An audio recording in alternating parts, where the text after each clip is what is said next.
Hello दोस्तों, उम्मीद है कि आप सभी बढ़िया होंगे। 55 साल की एक औरत जो कि रास्ते पे गिर जाती है और गिरने की वजह से उनका बायां हाथ टूट जाता है। तो उन्होंने एक डॉक्टर को दिखाया और डॉक्टर ने उनको प्लास्टर वगैरह जो भी कुछ करना था हाथ पे वो सब कर दिया है और उसके साथ डॉक्टर ने कुछ मेडिसिन्स दी है। तो डॉक्टर ने कौन-कौन से मेडिसिन दी है, इन मेडिसिन्स के डोसेस, यूसेस, इन सब के बारे में विस्तार से हम इस वीडियो में जानेंगे। तो चलिए वीडियो को शुरू करते हैं। तो किसी भी प्रिस्क्रिप्शन को सॉल्व करने के लिए दोस्तों सबसे पहले हमें पेशेंट का नाम देखना पड़ेगा, उसके बाद एज, सेक्स और डेट। डॉक्टर ने सबसे पहले जो मेडिसिन दी है ये है ESD। इसको अल्केम लैबोरेटरीज बनाता है और इसमें जो सॉल्ट कंपोनेंट होता है वो है इसमोप्राजोल 40 mg and domperidone 30 mg sustain release. अब आपके मन में सवाल उठ रहा होगा कि ये सस्टेन रिलीज़ क्या है। हम लोग लगभग देखते हैं ज़्यादातर गैस की दवाई में, ये गैस की दवाई है तो ज़्यादातर गैस की दवाई में DSR, सस्टेन रिलीज़, ये सस्टेन रिलीज़ क्या होता है? तो सस्टेन रिलीज़ का मतलब है कि ये दवाई ये डायरेक्टली आपका इमीडिएटली ये अब्ज़ॉर्ब नहीं होगा, ये धीरे धीरे बहुत ही लंबे समय तक, मतलब कि लगभग पूरे दिन तक ये धीरे धीरे काम करता रहेगा।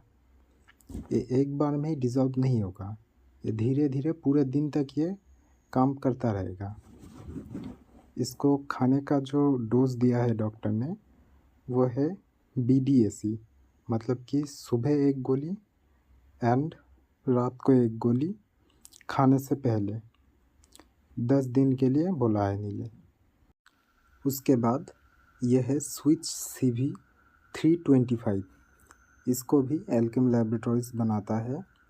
ये एक एंटीबायोटिक है। इसमें जो सॉल्ट कंपोनेंट होता है वो है cefpodoxime 200 mg and potassium clavulanate 125 mg, totally 325।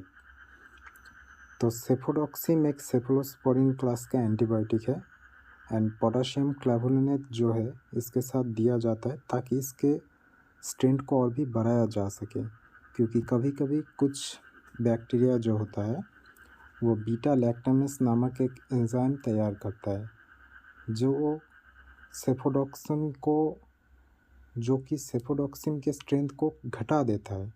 तो पोटाशियम क्लावुलिनेट क्या करता है, उस बीटा लैक्टामेस एंजाइम को ख़त्म कर देता है बिल्कुल ही। तो इस तरह से इस मेडिसिन की जो पावर है वो भी बढ़ जाती है। इसको खाने का डोज जो दिया है डॉक्टर ने वो है BDPC, मतलब कि सुबह एक गोली और रात को एक गोली, दिन में 2 बार खाने के बाद। ये कंटिन्यू 5 डेज लेने बोला है। इस एंटीबायोटिक को दिया है क्योंकि पेशेंट रास्ते पे गिर गई थी तो उन्हें थोड़ी बहुत चोटें भी लगी थी, तो ताकि जल्द से जल्द रिकवरी हो सके उन चोटों से, इस वजह से इस एंटीबायोटिक को दिया है डॉक्टर ने। और उसके बाद ये मेडिसिन दिया है ज़ेरोडॉल TC। इसको इप्का लैबोरेटरीज बनाता है और इसमें जो सॉल्ट कंपोनेंट होता है वो है एसिक्लोफेनाक 100 mg, पैरासीटामोल 325 mg और उसके साथ ट्रिप्सिन एंड काइमोट्रिप्सिन नामक एंजाइम इसमें रहता है।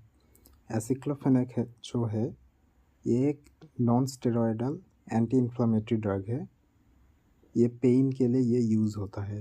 ये क्या करता है, जब भी हमें पेन होता है या फिर दर्द होता है तो एक केमिकल रिलीज़ होता है जो दिमाग में पहुंचता है और उसके बाद हमें उस केमिकल की वजह से पेन फील होता है। तो ये उस केमिकल को ब्लॉक कर देता है, हमारे सिर में उस केमिकल को पहुंचने नहीं देता है, जिस वजह से हमें बस पेन फील नहीं होता है। एक तरह से आसान शब्दों में बोलूँ तो ये हमारे दिमाग को धोखा देता है बस। और पैरासीटामोल 325 mg है इसमें, क्योंकि पेन जब होता है तो कभी कभी बुखार भी आता है, हल्का फुल्का बुखार भी कभी कभी आता है, तो इस वजह से पैरासीटामोल दिया है। और इसके अलावा भी दोस्तों पैरासीटामोल एक एनाल्जेसिक एंड एंटीपायरेटिक दोनों टाइप का ये ड्रग है। ये सिर्फ बुखार में यूज़ नहीं होता है, ये पेन में भी यूज़ होता है।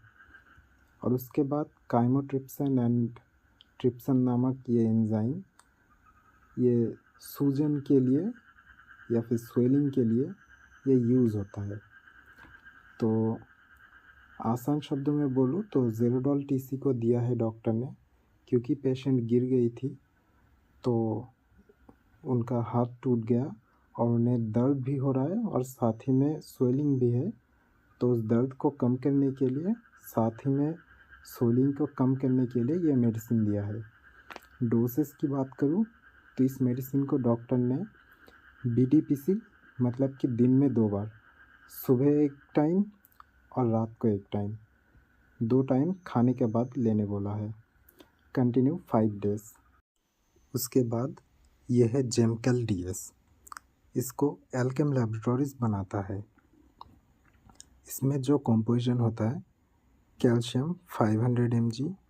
हम सभी को पता है कि कैल्शियम किस काम के लिए यूज़ होता है। हमारी हड्डियाँ भी जो है वो भी कैल्शियम से ही बनी है, तो हमारे हड्डियों के लिए कैल्शियम बहुत ही ज़्यादा ज़रूरी है।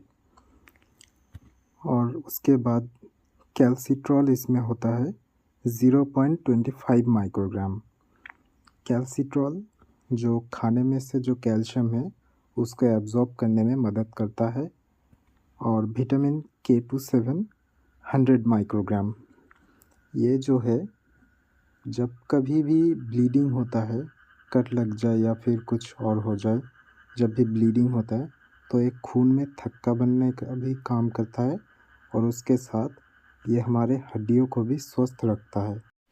तो डॉक्टर ने इस मेडिसिन को दिया है क्योंकि पेशेंट का हाथ टूट गया है, तो ताकि हाथ जल्द से जल्द रिकवर हो सके, हाथ जल्द से जल्द जॉइंट लग जाए फिर से, इसीलिए इस कैल्शियम की दवाई को दिया है डॉक्टर ने। इसका डोज जो दिया है डॉक्टर ने वो है 1 टैबलेट ODPC, 1 टैबलेट दिन में 1 बार। डॉक्टर ने इसको सुबह लेने बोला है। देख ही सकते हैं बाईं ओर एक गोल करके मार्क दिया है और उसके बाद दाईं ओर कुछ भी नहीं है। तो इस टैबलेट को बस सुबह खाने के बाद लेना है, कंटिन्यू 1 मंथ। तो आज के लिए इतना ही। वीडियो कैसा लगा कमेंट में ज़रूर से बताना, और वीडियो पसंद आया तो लाइक और शेयर ज़रूर से कर देना, और ऐसे ही वीडियोस देखने के लिए मेरे चैनल को ज़रूर से सब्सक्राइब कर लेना। Thank you.